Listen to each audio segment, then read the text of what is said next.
সিটে বেসে গিয়েছে, খাম ছাড়া কোনো কথা হবে না, মানুষ কিন্তু কনফার্ম করে নিয়েছে। এই বোকা বানানোর জন্য তৃণমূল কিছু লোককে মার্কেটে এখন ছাড়বে, চায়ের দোকানে ছাড়বে, ওই বিজেপি এসে যাবে বিজেপি এসে যাবে করে ভয় দেখাবে, কিছু ফেসবুক হোয়াটসঅ্যাপে ছেড়ে দেবে, সোশ্যাল সাইটে টাকা দিয়ে তোরা এই বলতে থাক বিজেপি এসে যাবে বিজেপি এসে যাবে, আমাদেরকে ভোটটা দাও। এসব কণ্ডপাত করার দরকার নেই। এটা করে 2019-এ ভোট দিয়েছিলাম, কি দেখলাম রাজ্যের বাইরে বিজেপি ছিল, রাজ্যের মধ্যে বিজেপি ঢুকালো। 2021-এ বিজেপি এসে যাবে বিজেপি এসে যাবে বলে ভোট দিলাম, বিজেপি এসে দরজার সামনে দাঁড় করিয়ে দিয়েছে। 2024-এও যদি আমাদের এই বিজেপি এসে যাবে বলে ভোট দিই তৃণমূলকে, আপনার বেডরুমে বিজেপিকে কিন্তু ঢুকিয়ে দেবে। ভুল বলছি নাকি? তাহলে আমাদেরকে কি করতে হবে? দরজার বাইরে এখন বিজেপি আছে, ওই বিজেপিকে কি করতে হবে? ওখান থেকে বিতাড়িত করতে হবে। বিতাড়িত করে কোথা করতে হবে? বিতাড়িত করে দিতে হবে। বিতাড়িত কিভাবে করবে? লাঠি সুটা না, ভোট। ভোটটা আমরা ঐক্যবদ্ধভাবে খাম চিহ্নতে দেন, পশ্চিমবাংলায় খাম চিহ্নেই পারবে বিজেপিকে বিতাড়িত করতে। জোড়া ফুল বিজেপিকে নিয়ে আসছে, খাম বিজেপিকে বিতাড়িত করবে। তা মানুষকে বলুন গিয়ে, যেটা ওরা করবে এটা একটা প্রচার রাখবে, এটা বিরোধিতা তো আপনারা কি করতে হবে আপনারা ভালো করেই জানেন। যদি এই প্রচারটার বাংলার মানুষ খাবে মনে হয়, খাবে। বাংলার মানুষ জেনে গিয়েছে বিজেপি আর তৃণমূলের সাথে কি ভালো সম্পর্ক, জেনে গিয়েছে। মোদিজির বলেছে কোমরে দড়ি বাঁধবো, কোমরে দড়ি তো পাঠায়নি, শাল পাঠাচ্ছে তার জন্মদিনে। হ্যাঁ, কোমরে দড়ি বাঁধবো বলেছিল, কিন্তু তার পরিবর্তে শাল মিষ্টি পাঠাচ্ছে। ভোটটা শুধু লুট করার জন্য এই সমস্ত বলে। ভোট মিটে গেলে আবার তারা একসাথে বসে চা খাবে, তারা চা খেলে আমার কোনো সমস্যা নাই। নওশাদ সিদ্দিকী, বিশ্বজিৎ মাইতি, আমরা তখনই চা অন্য নেতাদের সাথে খাবো যখন আমার বুথের লোকেরা এক জায়গায় বসে ভিন্ন রাজনৈতিক মতাদর্শ থাকার ফলেও চা খাবে, তারপরেই আমরা চা খাবো, তার আগে চা খাবো না। যেটা বলছিলাম, ওরা এটা বুঝাবে। আর একটা কি, বাড়িতে বাড়িতে চলে যাবে, মাসি পিসি চাচা মামা খালা বয়স্ক লোকেদেরকে আগে ধরবে। আচ্ছা তুমি তো বুঝতেই পারছি, সব বোঝানোর চেষ্টা করবে, বুঝেও যাও, এখন বুঝিয়ে পারবে না। বুঝতে পেরেছি তুমি ভাইজানকেই ভোট দেবে খাম চিহ্নে, তো কেমনভাবে ইভিএমে ভোট দিতে হয় তুমি জানো তো? একে তো বয়স্ক লোক, গ্রামের সহজ সরল লোক, সেই কবে ভোট দিয়েছে তো ভুলেই গেছি আমরা। ইভিএম মেশিনটা কেমন ভাঙড়ে হয়েছে আমার সাথে, ওই রকম কিছু সংখ্যক লোক বাড়িতে বাড়িতে বুতে বুতে গিয়ে কিছু মেয়েরা গিয়ে এরকম বুঝিয়েছে। বলেছে প্রথমে 1 নম্বরে ভাঙড়ে তৃণমূলের ছিল, বলছে 1 নম্বর সুইচটা অন করবে, তারপরে ভাইজানকে খাম চিহ্নে ভোট দেবে। মানে 1 নম্বর সুইচটা অন করা মানে বুঝতে পারছো তো, কেল্লা পথে ভোট হয়ে যাবে। তো আপনারা কি করবেন, ইভিএম মেশিনের যে আমাদের যখন সিম্বল অ্যালটমেন্ট হয়ে যাবে, ওর দরকার লাগে 2-4 বার মানুষের বাড়ি যেতে হবে, যাবেন, সেটা প্রিন্ট করে মানুষের দাঁড়ে দাঁড়ে গিয়ে দেখাবেন। আমাদের 3-4 নম্বরে হয়তো আসতে পারে নাম আমাদের, তো যত নম্বরে আসবে সেটা নিয়ে মানুষকে দেখাবেন। অন্য কোনো সুইচে হাত দেওয়ার দরকার নয়। যদি আইএসএফকে ভোট দিতে চান, যদি ভাইজানদের জনপ্রতিনিধি তথা জনগণের জনপ্রতিনিধিকে পার্লামেন্টে পাঠাতে চান, তোমার রুজি রুটির কথা পার্লামেন্টে গিয়ে বলবে, তোমার নাগরিকত্ব যাতে না কেউ কাটতে পারে তার হয়ে পার্লামেন্টে গিয়ে লড়াই করবে। তুমি কৃষক, তোমার বিরুদ্ধে বিল নিয়ে আসলে তৃণমূলীদের মতো চুপচাপ কম্প্রোমাইজ করে নেবে না, কৃষকের হয়ে পার্লামেন্টে কথা বলবে, দেশের নাগরিকের হয়ে আওয়াজ তুলবে। যদি জনগণের জনপ্রতিনিধি পাঠাতে চাও, অত নম্বরে আমাদের আছে, এই দেখো এখানে গিয়ে হাত দেবে, সুইচটা এখানে গিয়ে প্রেস করবে। এটা বাড়িতে বাড়িতে গিয়ে আপনাদের বলতে হবে। অন্যথায় তৃণমূল কিছু লোককে টাকা দিয়ে ফিট করে কি করবে, ওই ওদের 1 নম্বরে কি 2 নম্বরে নাম আসলে বলবে কি বলবে 1 নম্বর কি 2 নম্বর সুইচটা টিপলে মেশিন অন হবে, তারপরে যেখানে ইচ্ছা ভোট দাও, সব ভোট ওইদিকে নিয়ে নেবে। এটা মাথায় থাকবে তো ভাই? আপনি কর্মী বন্ধুরা যারা এসেছেন, শেষের দিকে একদম এসেছি, আর ভয় পাবার কোনো জায়গা নাই।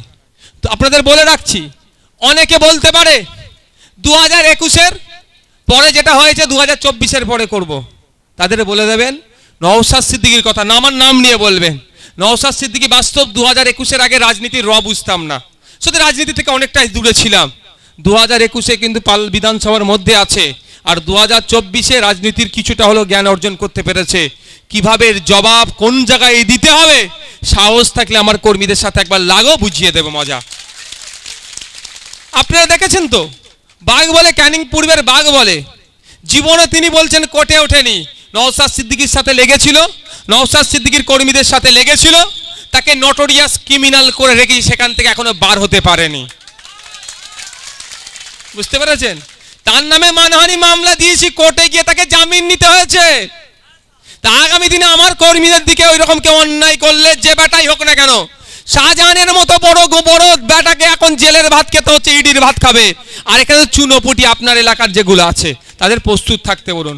গণতান্ত্রিক প্রক্রিয়াতে ভোট করবে, এক জায়গায় বসে চা খাবেন, তার সাথে কোনো আমার অভিযোগ নেই। কিন্তু অন্যায় করবে, কোথায় আইনের মাধ্যমে কোথায় পৌঁছাতে হবে সেটা যথাসময়ে বুঝিয়ে দেব। সুতরাং ভয় পাওয়ার কোনো দরকার নাই, মাথা তুলে বাঁচবেন। কারো দয়াতে আমরা বেঁচে নাই, কারো দয়াতে আমরা এখানে নাই, কেউ আমাদেরকে দয়া করেনি, আমরা এখানে আছি। আমাদের রুজি রুটি কারো দয়াতে হয়নি, আমরা ইনকাম করছি, কোনো নেতার টাকাতে আমরা চলিনি, আমরা খাচ্ছি, আমরা ওই জন্য চলছে। সুতরাং আমরা আমাদের মাথা তুলে দাঁড়াবো, কারো দয়া ভিক্ষা আমরা নেব না, আমরা আমাদের অধিকার বুঝে নেব। ভয় পাওয়ার কোনো জায়গা নাই, আপনারা নিশ্চিন্তে থাকুন।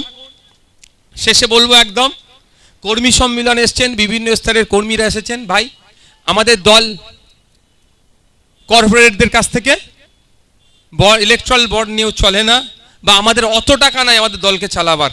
আমাদের দলটা কিভাবে চলে একটু বলুন। আর 2 মিনিট বক্তব্য দেবো, অসুবিধা আছে কারো? ভাই, কাদের অসুবিধা নেই একটু হাত তুলুন তো। শেষে আর একটা গুরুত্বপূর্ণ কথা বলে ছেড়ে দেবো। আমাদের দল কিভাবে চলছে? গাঁটের টাকা দিয়ে চলছে। ইলেকশন করতে গেলে একটা হেভি খরচ হয়। আমি আপনাদের অনুরোধ করব, আপনাদের কাছে বিল কুপন পৌঁছাবে, আপনারা মানুষের দ্বারে দ্বারে গিয়ে যেমন ভোট চাইবেন, মানুষের দ্বারে দ্বারে গিয়ে 10-20 টাকার ভিক্ষা করবেন, ভিক্ষা চাইবেন। আমরাও চাই। মানুষকে গিয়ে বলবেন, আপনার অধিকারের কথা পার্লামেন্টে গিয়ে বলতে হবে, এই খরচ আমাদের দ্বারাই বহন করা সম্ভব নয়, আপনি 10 কোটি টাকা আমাদেরকে দিন। যা দেবে তাই খুশি মনে নিয়ে আমরা চলে আসব, না দিলেও খুশি মনে নিয়ে আসব। জোর করার কোনো জায়গা নাই, কাউকে প্রেসার করার কোনো জায়গা নাই। একদম 10 টাকা 20 টাকা বাজারে যাবেন, মানুষকে বলবেন, দেখবেন দেবে মানুষ। মানুষ তো অন্যায়ের হাত থেকে বাঁচতে চাইছে, যে জুলুম হচ্ছে তার থেকে বাঁচতে চাইছে, কারণ তারও পরিবারের মেয়ে আছে, মহিলা আছে। নাহলে এদের যা রমরমা বেড়ে যাচ্ছে, ওই সন্দেশকারীতে শুধু পিঠে করার জন্য রাত 10টায় ডাকবে না, আপনার বাড়িতেও ডাকতে পারে। তো এই সমস্ত যারা সমাজ বিরোধী, তাদের হাত থেকে তো সবাই বাঁচতে চাইছে। ভাই, সবাই 10 কোটি টাকা দেবে। ওই আমাদের ভাই, ওই 2-10 কোটি টাকার প্রজেক্ট নয়, আমাদের 2-4 লাখ টাকা উঠলেই আমরা আমাদের পার্টিকে এগিয়ে নিয়ে যেতে পারবো, মানে প্রচারটা ঠিক করতে পারবো। অনুরোধ করছি আপনাদেরকে, লজ্জা পাওয়ার কোনো জায়গা নাই, লজ্জা পাওয়ার নাই। আমি 10 চাইতে যাবারে, মানুষের কাজ করতে নেমেছি, তো সমাজ ব্যবস্থা পরিবর্তন করতে নেমেছি। সমাজ ব্যবস্থা পরিবর্তন করতে গিয়ে এই দেখুন 3 জন এখানে জেল খেটেছে, শাহাবুদ্দিন সিরাজি, মালেক ভাই, আমি 3 জন এখানে, আরো আপনাদের আছে ছেলেপুলেরা, আমাদের বিভিন্ন আছে। এই তো কোথায় গেল, এই সুমি আসো, এরা দেখুন না, আমরা তো সবাই জেল খেটেছি, আমরা একবার নয়।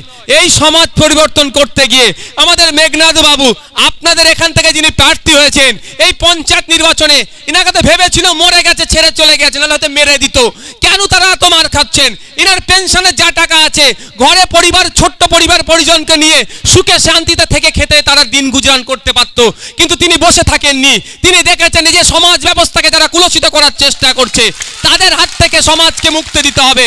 এই মাস্টার সাহেব শাহাবুদ্দিন সিরাজি একজন স্কুলের টিচার, তিনিও চুপচাপ বসে থাকতে পারতো তার পরিবারকে নিয়ে, সে মাইনে পেত, যে মাইনে পাচ্ছে তা নিয়ে তার সুখের সংসার চলে যেত। মালিক ভাই যে কাজ করে, সে তার পরিবার পরিজনকে নিয়ে শান্তিতে থাকতে পারতো। এই ভাইয়ের ছোটখাটো যে ব্যবসা আছে, এর পরিবার পরিজনকে নিয়ে সুখে থাকতে পারতো। আর সর্বোপরি আমি তো বসলে আপনারা আমার হাতে টাকা গুঁজে দিয়ে চলে আসেন, তাই না? আমি দরবারে বসলে হাতে টাকা গুঁজে দিয়ে চলে আসেন, আবার এতে অনেকের রাগ হয়। এইবারে আপনারা আমাকে কত টাকা দিয়েছে বলবো, আপনারা আমাকে 3 দিনে এবারে কত টাকা দিয়েছেন আমার হাতে গুঁজে বলে দেবো। ধৈর্য ধরুন, এখনো গুণা চলছে, অনেকটা টাকা হয়েছে, সেটাও কোথায় লাগাবো বলে দেবো। অনেকের বুক ফেটে যাচ্ছে, ফাটুক। যে টাকাটা আপনারা আমার হাতে দিয়েছেন, ও টাকাটা আমাকে দিয়েছেন তো, আমি গতবারের টাকাটার ব্যস্ততার জন্য আর এবারের টাকাটা সব রাখাই আছে, গতবার টাকাটা ব্যাংকে রাখা আছে, টোটাল টাকাটা আপনাদেরই কল্যাণার্থে কোনো জায়গাতেই দেবো, তখন দেখতে পাবেন। কিন্তু কত টাকা দিয়েছেন সেটাও দেখিয়ে দেবো, যাদের বুক ফাটছে তারা আরও ফাটুক। কিন্তু যে বিষয়টা বলছি, তাহলে আপনারা আমার হাতে টাকাটা দিয়ে আসেন বাড়িতে গিয়ে, কিন্তু সবটা ছেড়ে আমরা কেন এসেছি এখানে? কেন আমরা জেল খেটেছি? কেন আমরা এত স্যাক্রিফাইস করছি? যে আমার ভালোবাসার মানুষ আমাদের জন্য এক কথায় জান দিয়ে দেবে বলছে, কিন্তু তাদের জান আমার দরকার নেই। তাদের মূল্যবান ভোটটাকে যদি আমরা এক জায়গায় করতে পারি, তারাও যেমন বাঁচবে, আমরাও মাথা তুলে থাকবো। আমরা সমাজ ব্যবস্থা পরিবর্তন করতে এসেছি। আমার পাশের পাড়াতে গোপীনাথ না খেয়ে দিন কাটাচ্ছে, আমার পাশের পাড়াতে আব্দুল করিম না খেয়ে দিন কাটাচ্ছে, আর আমাকে বলছে হিন্দু মুসলমানের রাজনীতি করতে। ও আমরা হতে দেব না।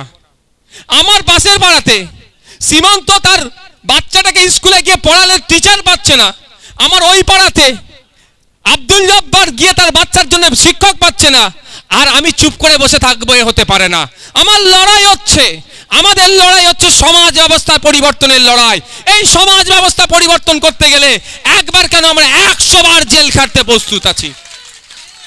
কি গো, অসুবিধা আছে? ভয় লাগছে নাকি জেল খেটে? তবে একটা কথা, আমার যারা নেতৃত্বরা আছেন, আমার তো এগুলো নেতা, আপনারাই আমার কাছে আসল হিরো। এরাও নয়, হিরো নয় বলছি না, কিন্তু ইনাদের থেকেও কোনো অংশে আপনাকে আমরা উপেক্ষা করতে পারি না। আপনাদের লড়াইটার জন্যই আমরা কিন্তু বড় বড় নেতা হয়েছি। চেয়ারম্যান, জেলা প্রেসিডেন্ট, অবজারভার, যাই দেখছেন, এই যে পদের সম্মানটা কখন পাচ্ছি, আপনাদের লড়াইয়ের ফলে। আপনারা বুথে ব্যানার লাগাবেন, দেয়াল পোস্টার লাগাবেন, দেয়ালে লিখবেন, মানুষকে ঐক্যবদ্ধ করবেন, মানুষকে বোঝাবেন, সবই আপনাদের সব থেকে বেশি দায়িত্ব।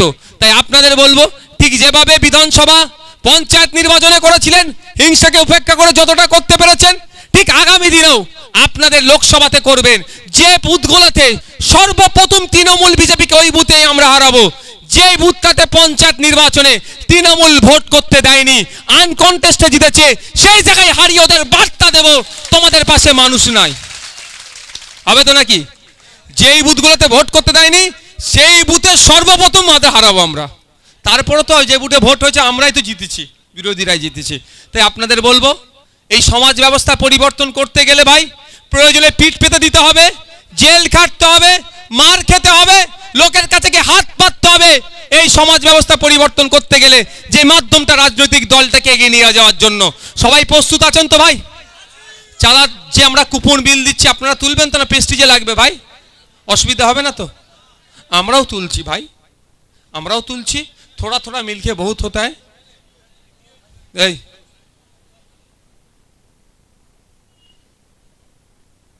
আপনাদের অনুরোধ করছি, আপনারা আজ থেকে এখান থেকে গিয়ে পাড়াতে পাড়াতে ছড়িয়ে পড়ুন। যার আত্মীয় স্বজন যেখানে আছে, এটা হতে পারে জয়নগরের আত্মীয় স্বজন, কারো আত্মীয় আছে মথুরাপুর লোকসভার মধ্যে, ওখানে আমাদের প্রার্থী, ফোন করুন যে এবার কোনো কথা নয়, ভাইজানকে দেবো। 17 বার ভোট দিয়ে আমরা পার্লামেন্টে পাঠিয়েছি, 75তম স্বাধীনতা দিবস পালন করে 76তম পালন করছি। তো আজকে আমাদের অবস্থা এই তলনিতে কেন? আমরা কৃষক, আমাদের কৃষি প্রধান দেশ হওয়ার পরেও কৃষকরা তো পিছিয়ে কেন? আমরা কৃষক, কৃষি প্রধান রাজ্য হওয়ার পরেও তো পিছিয়ে কেন? আমরা আমাদের জনপ্রতিনিধিকে পাঠাতে পারিনি বলে। তাই অনুরোধ করবো, সবাই কোনো প্ররোচনায় পা দেবেন না, কারো ইন্ধনে পা দেবেন না।